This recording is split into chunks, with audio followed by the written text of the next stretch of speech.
Welcome back into the Cowboys Report. Tom Downey here. We're going to break down a bunch of different injury updates for the Dallas Cowboys. Some good, some not so good. And we'll also have a brief preview of the upcoming Commanders game because that might not be a pretty one. Before we get into the injury notes, make sure you guys check out the new intro video as a part of the end of today's show. If you enjoy it, if you like it, if you want to be a part of it in the future, make sure you like today's show.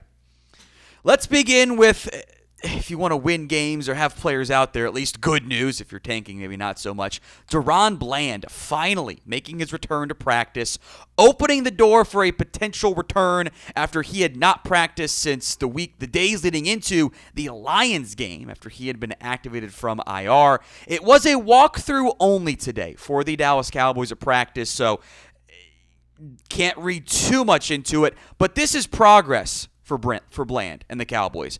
He clearly had a setback, and we're clearly at least trending in the right direction of him getting back out there. You know, if you were actually healthy the past, couple games, probably would have been a lot more competitive. Might have won some of them. Could have talked yourself into, we can make a miracle run. It ain't happening now, though. More bad injury news. Markquese Bell is going to be out for the rest of the season. He might need surgery on that fairly nasty dislocated shoulder injury he suffered on special teams. It's disappointing for me because I wanted to see Bell play more on defense, period. I wanted to put him out there. Now Mike Zimmer can't because he's going to miss time. I'm curious how the Cowboys address the holes at safety with Markquese Bell out for the foreseeable future, remainder of the year. They obviously have Malik Hooker, Donovan Wilson, Wanye Thomas. They don't have any other safeties on the practice squad because they had cut Amani Johnson to make room for guys like Will Grier. So not sure how they're going to fill that one. Does open up a roster spot once they put Bell on IR officially, which could be used on one of two players, not including Chuma Edoga, please don't bring him back, that have been designated to return from injured reserve. Brandin Cooks made his return today for the Dallas Cowboys. He has not played since week 4. He had the knee injection to clear some stuff up and make it feel better, and then that developed into an infection. We'll see when Cooks actually makes his return to the football field. It might not be an instantaneous thing for the Cowboys. You've also got weird timing with Thanksgiving game coming up, so don't get the full week of practice there. So it's worth monitoring. Cooks wasn't having great success before he had missed time. The Cowboys had started Ryan Flournoy last week. They benched Jalen Brooks. I'm very curious what happens there. I was hoping they were going to ramp up Mingo and eventually give him starter snaps because I want to see what I have and not just get targeted 3 times and catch 0 passes, whatever it was. There's not a lot of benefits from a team perspective. There obviously are for Brandin Cooks to playing him when he comes back because you know what he is. You want to see what the young guys can do. So once he's healthy, back on the active roster, should Brandin Cooks start? You can be honest with me. Y for yes, N for no in the comment section of today's show. Also back from injuries, or at least designated to return from IR today. They have not been put on the active roster yet. Marshawn Kneeland, he has not played since week 5. He has now had his 21-day practice window opened. He had a pretty good showing against the Browns. That offensive line and quarterback are bad at handling pressure, so you maybe can't read too much into that. Had a handful of pressures the remainder of the way before he got hurt. But I want him back, unlike Brandin Cooks. I want him to play. I like what I've seen from Chauncey Golston. With the season cooked, do I need to be giving reps to Tyra Sweet and Carl Lawson? No, I don't really think that's the case at all. So I want to get Kneeland back and healthy and get him playing time. There are things you can benefit from in these final 7 games that don't really matter beyond draft position, but one of them is getting your young players reps. You hope that continues to happen. Other Cowboys injury updates, the full injury report here. DaRon Bland was full. Jake Ferguson, concussion. I doubt he plays this week. Good news, Tyler Guyton was full with his shoulder injury. This will not stop my conspiracy theory of the Cowboys benched him for the dual fumble calamity. Limited at practice, Eric Kendricks, CeeDee Lamb, Jourdan Lewis also, which we will come back to here in a little bit. Hunter Luepke did not participate. And both guards did not go. Zack Martin and Tyler Smith. Thursday, much more impactful there. those guys don't practice on Thursday. It is very unlikely, I think, that they'd be able to play. We've really only seen Trayvon Diggs do that this year for the Dallas Cowboys. Now, today's Cowboys Report is made possible by Turtle Beach. I'm rocking one of their headsets and using their headset for today's show. It's my personal one. My wife got it for me because even though she is not a gamer at all, she knows that Turtle Beach is the absolute best. It is the perfect holiday wish list item for yourself, or get it for a gamer in your life. The Stealth 700, their newest headset, has the industry's first ever cross-play dual wireless transmitter system.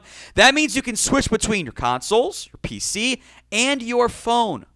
It's that simple. Yeah, you can use your phone for music streaming, taking calls, all at the same time. It's fantastic technology. They also don't just have headsets. They have every gaming accessory you could ever want, and they're all high quality at prices that don't break the bank. From flight and racing sims to controllers, keyboards, and mice, Turtle Beach is the ultimate gaming cheat code. You might not even hear Santa coming down the chimney if you're wearing it. Get the ultimate immersive gaming experience with Turtle Beach today, whether you're treating yourself or looking for that perfect gift.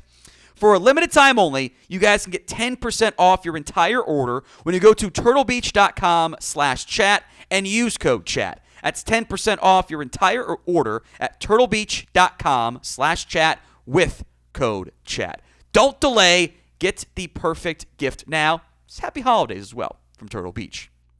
Let's go to Zack Martin here. Now, this had been announced initially as both ankle injuries. Wasn't on the injury report as ankles. I don't know if that means anything, but I do want to acknowledge it. Additionally, shoulder injury, which I would not be surprised if that eventually comes out as, he needs shoulder surgery. Martin has not been the same player this year. That's been pretty clear and obvious for too many games in a row. It's not fair. This is how it's ending, but that's the path we're on here. I would like to put Tyler Smith out there because he's going to be a part of my team in 2025, obviously. I would like to just continue to play him, let him continue to grow, and get more chemistry with the center, with the left tackle, assuming that he's able to play in this matchup as I bump my headset. Sorry. The silver line is maybe you can play TJ Bass, but I really don't want a lineup of Brock Hoffman, Cooper Beebe, and TJ Bass on the interior. Like, that's just not – that's not going to be fun to watch even. Seems like Jourdan Lewis will be able to make his return. He says he's going to play. He told some media members that earlier today after his neck injury, which is you haven't had the fully realized Jourdan Lewis, DaRon Bland, and Trayvon Diggs ever play a game together. Hopefully that could happen in the not-too-distant future, even if you can't win games. Hopefully Hunter Luepke can play. We'll see about that front. There'd been some optimism going into Wednesday. Didn't do anything in the walkthrough. I would like to get him out there because I would like to give him more backfield reps. Like actually give him the ball on some handoffs and let him be your new short yardage pass protector guy. You can't do that if he's not healthy, though. We'll have more updates, and we'll be live, of course, for the Cowboys-Commanders game. 11:45 a.m. Eastern Time is when our stream will start. Plus, we'll be live again on Thursday. Hit that sub button so you don't miss out. All right, we won't go too in-depth on this, but we will preview Cowboys versus Commanders Week 12 matchup here. The Commanders are heavy favorites, and for good reason. If you get into some of the more advanced metrics, the scoring offense, scoring defense numbers don't look nearly as good for the Commanders and for the certainly doesn't look very good at all for the Dallas Cowboys, to be quite honest.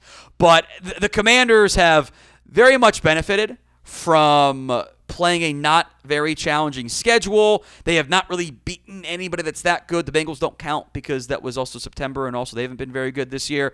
The defense in many ways, they've become like the thing that Dan Quinn was accused of in Dallas. Like, yeah, you can stop bad teams, can't stop good teams. I kind of think the Commanders are frauds. The problem is you're bad, and you're not going to be able to win this one, I don't think. And for some of you, that might not be a bad thing. So this is a safe space to comment. Do you want to actually win this week? W for you want to win. L for you want that loss, and you want to embrace the tank. Sound off in the comments of today's show. Let's talk keys to victory or defeat if you don't want to win that game. Number one, look, Big Mike, you have to at least try to run the football. The Commanders' defense is beatable through the air and on the ground, but a game plan of let's let Cooper Rush drop back 61 times is literally never going to work. And they didn't run the ball great in that game early on. You can't have a near 6-to-1 pass-to-run ratio. But when the game didn't get out of hand until the fourth quarter, get to the edges, run the ball on the outside, stop being weird. Number 2, you have to be dominant on defense. It is the only way you're going to be able to be competitive in games with the way your offense looks right now. You have to have Micah Parsons ball out, Diggs ball out, other guys getting healthy balling out. You have to stop the run. Outside of a couple runs, the Cowboys did a good job about limiting the Texans' run defense. Now, there were too many big runs allowed. The Commanders have been very efficient this year, though. Brian Robinson is top 5 among backs in success rate this year. He's a powerful runner. You don't tackle very well. The Commanders' offense is at its best under Cliff Kingsbury, who's added some new run game designs since he was the Cardinals head coach. When they're able to run the football, they can make life easy on Jayden Daniels. They love those RPOs on first down. Get ready to try to stop those. They'll put McLaurin on the left side, not move him around very much. Probably put Diggs over there. He's owned him in the past. They'll take deep shots. They do a good job of making it easy on their offense and executing the easy concepts on offense. They've had some issues when you can take away the first read and stop the run. 2 things Dallas hasn't done a great job of so far this year. It's a bad matchup for you again. We'll get to my score prediction later on in today's show, but I want to hear your prediction of Cowboys versus Commies. Let me know who you got and the score in the comments of today's show. Number 3, you have to try to contain Jayden Daniels. Now, what is noteworthy here is that after a very hot start to his season, Jayden Daniels has slowed down. His first 7, really 6 games, because he got hurt in that 7th, and the last 4 games has been 2 very different players. The completion percentage has plummeted. He's just outright missed some throws. Whether Commanders say he's not banged up, okay. He's averaging 1 fewer yard per pass attempt, over a yard less per carry on the ground. This does, however, feel like a get-right game for the Commanders' offense and for Jayden Daniels, because that's how every team feels when they get ready to face you this season. Number 4, better quarterback play. And this is maybe not going to happen. Rush he's just not as good, which we all should have known. But certain members got caught up, even the media got caught up with, the wins when the defense was allowing 15.5 points per game. You still could have won games with what you had for Cooper Rush the past 2 weeks if your defense could allow 15.5. But it doesn't help when you're giving up 7 each week somehow. Look, he's averaging 4.8 yards per attempt. That's so bad. Mike McCarthy says that they're going to deploy some Trey Lance packages. Okay, let's see it. There's no reason not to. At least make it entertaining to watch. Right? So who do you want to play more? TL for Trey Lance, CR for Cooper Rush. Maybe Rush gets 2 more cracks at this. Let me know in the comments of today's show. Finally, can you stop being stupid? You've got so many stupid penalties and mistakes. You got back-to-back weeks of linemen trying to pick it up and run. Just go down. Let's not overthink things here. You are the 4th most penalties per game at 7.6. It has been a staple every year under Mike McCarthy. His team remains undisciplined. And at a certain point, that's on you as a coach. I don't know why it will change now, but you're not good enough to overcome the 7 to 8 to 9 penalties you've had in games like you were a year ago, like you were 2 years ago. You don't have the talent, the depth, the overall play. It just makes things worse for you. Score prediction. I got the Commies in this one. I think they cover. It's a little close for a while, and then they pull away late just like it was last week there. Commies win 29-15. Make sure to get your score predictions in and check out the new end screen for today's show.